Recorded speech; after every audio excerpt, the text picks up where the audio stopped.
जय हिंद साथियों, welcome back to our YouTube channel GS with Ashish Kumar. आज हम लोग राज्य की कार्यपालिका के बारे में जानेंगे।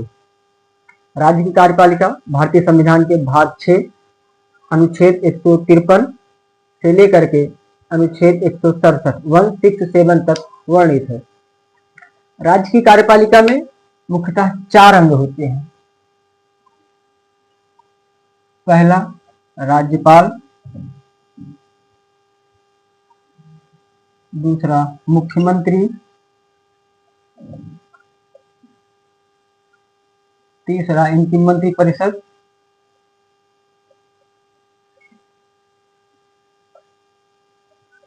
और चौथा महाधिवक्ता।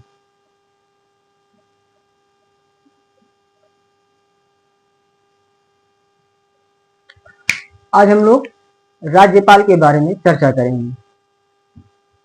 भारतीय संविधान में राज्यपाल को राज्य की कार्यपालिका का सर्वोच्च प्रधान बताया गया है। राज्यपाल राज्य में कार्यपालिका का प्रमुख होता है। राज्य में होने वाले सभी कार्य राज्यपाल के नाम से ही किए जाते हैं। केंद्र में जैसे राष्ट्र के मुखिया राष्ट्रपति होते हैं और प्रधानमंत्री और उनकी मंत्रिपरिषद के अनुसार कार्य करते हैं, ठीक उसी प्रकार राज्य में राज्य के प्रधान राज्यपाल होते हैं और मुख्यमंत्री और उनकी मंत्रिपरिषद के अनुसार कार्य करते हैं। भारतीय संविधान के अनुच्छेद 154 क्लॉज 1 आर्टिकल 154 क्लॉज 1 में बताया गया है कि राज्य की कार्यपालिका शक्ति राज्यपाल में निहित होगी और वह इस शक्ति का प्रयोग स्वयं या अपने अधीनस्थ से करेगा। आर्टिकल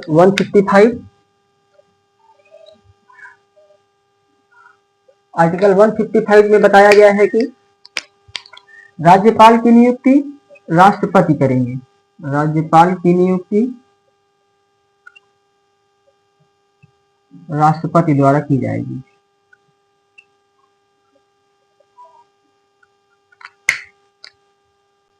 आर्टिकल 156 में राज्यपाल के पदावधि से संबंधित उपबंध दिए गए हैं। पदावधि से संबंधित उपबंध किए गए हैं।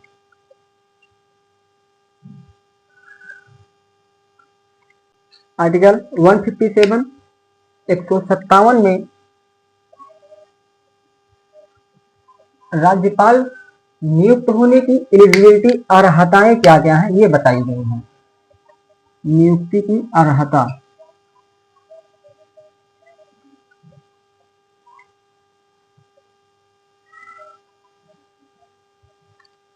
और आर्टिकल 158 में राज्यपाल के वेतन, सुविधाएं और विशेषाधिकार के बारे में चर्चा की गई है। भारतीय संविधान के आर्टिकल 159 159 में आर्टिकल 159 159 में राज्यपाल के शपथ की चर्चा की गई है। राज्यपाल की शपथ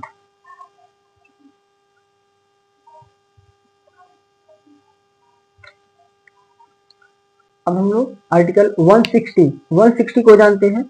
160 में राज्यपाल जब कोई आकस्मिक स्थिति बन जाती है तो राज्यपाल के क्या कर्तव्य और क्या दायित्व होते हैं उसकी चर्चा की गई है। इसमें आकस्मिक स्थिति में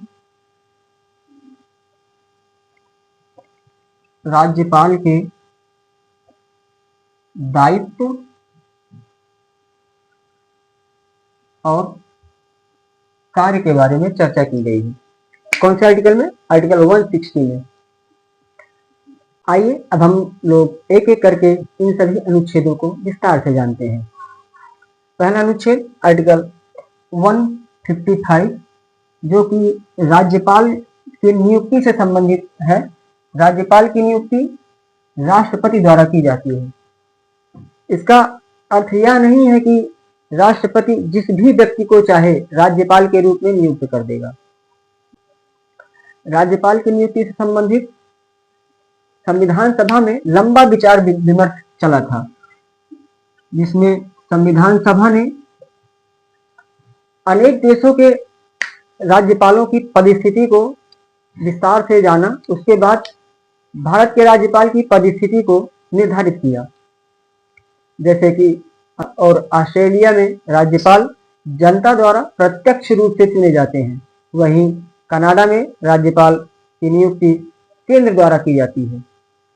भारत ने भी राज्यपाल के संबंध में कनाडा मॉडल को अपनाया, जिसमें राज्यपाल की नियुक्ति राष्ट्रपति द्वारा की जाती है। राष्ट्रपति द्वारा नियुक्ति से आशय है कि केंद्र जिस व्यक्ति का नाम राष्ट्रपति को प्रेषित करते हैं, राष्ट्रपति उन्हीं व्यक्तियों को राज्यपाल के रूप में नियुक्त कर देते हैं। इसमें संविधान में एक प्रावधान और किया गया है कि राज्यपाल एक से अधिक राज्यों के राज्यपाल हो सकते हैं। भारत में राज्यपाल के लिए कनाडा मॉडल अर्थात राज्यपाल की नियुक्ति राष्ट्रपति द्वारा किए जाने के पीछे एक मजबूत कारण कार्य कर रहा था। इसमें भारत का विभाजन मुख्य कारणों में से एक था। यदि राज्यपाल जनता द्वारा प्रत्यक्ष रूप से चुने जाते तो स्वाभाविक था कि वो किसी पार्टी या दल से संबंधित होते और उनकी तटस्थता प्रभावित होती, जो भारत की एकता के लिए गंभीर विषय बनकर उभरता। और दूसरा कारण, यदि राज्यपाल जनता द्वारा प्रत्यक्ष रूप से चुने जाते तो वे राज्य की वास्तविक शक्ति का दावा करते, परंतु संविधान ने राज्य की वास्तविक शक्ति के रूप में मुख्यमंत्री का उपबंध किया है। इसीलिए भारतीय संविधान निर्माताओं ने राज्यपाल को राष्ट्रपति द्वारा नियुक्त करने का उपबंध किया। अब हम लोग राज्यपाल की पदावधि के बारे में चर्चा करते हैं। राज्यपाल की पदावधि अर्थात आर्टिकल 156 पदावधि। राज्यपाल की पदावधि से संबंधित संविधान में 3 उपबंध बताए गए हैं। इसमें पहला उपबंध है कि राज्यपाल राष्ट्रपति के प्रसाद पर्यंत अपने पद धारण करेंगे। पहला, राष्ट्रपति के प्रसाद पर्यंत अपने पद धारण करेंगे।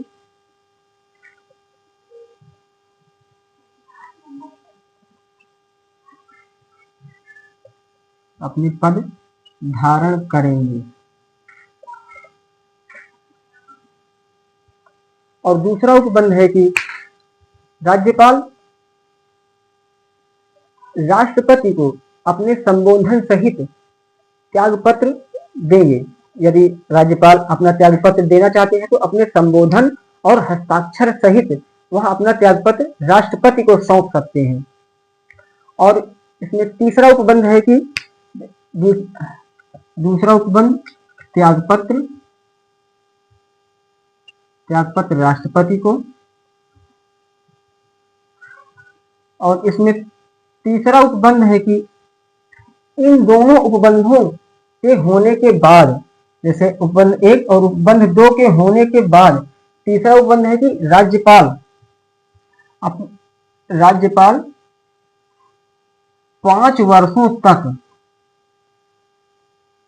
पद धारण करेंगे।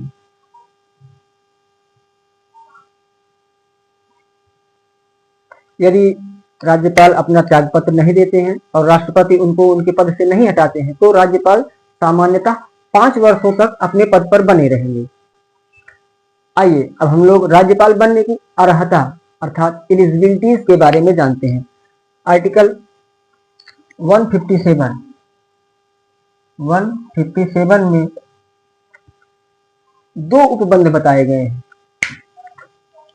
इसमें पहला बताया गया है कि राज्यपाल के रूप में नियुक्त होने वाले व्यक्ति की आयु 35 वर्ष पूरी होनी चाहिए। 35 वर्ष आयु पूरी होनी चाहिए।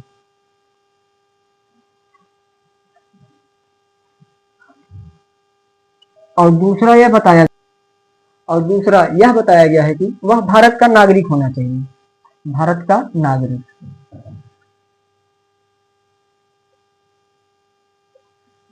इसमें वे उपबंध भी लागू होते हैं जो राष्ट्रपति के पद के लिए लागू होते थे। जैसे राष्ट्रपति पद के लिए यह बाध्यता नहीं थी कि भारत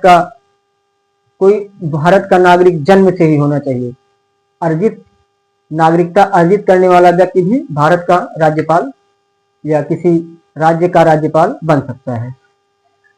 ठीक है साथियों, आज यही तक। कल हम लोग राज्यपाल के बारे में और आगे जानेंगे। धन्यवाद।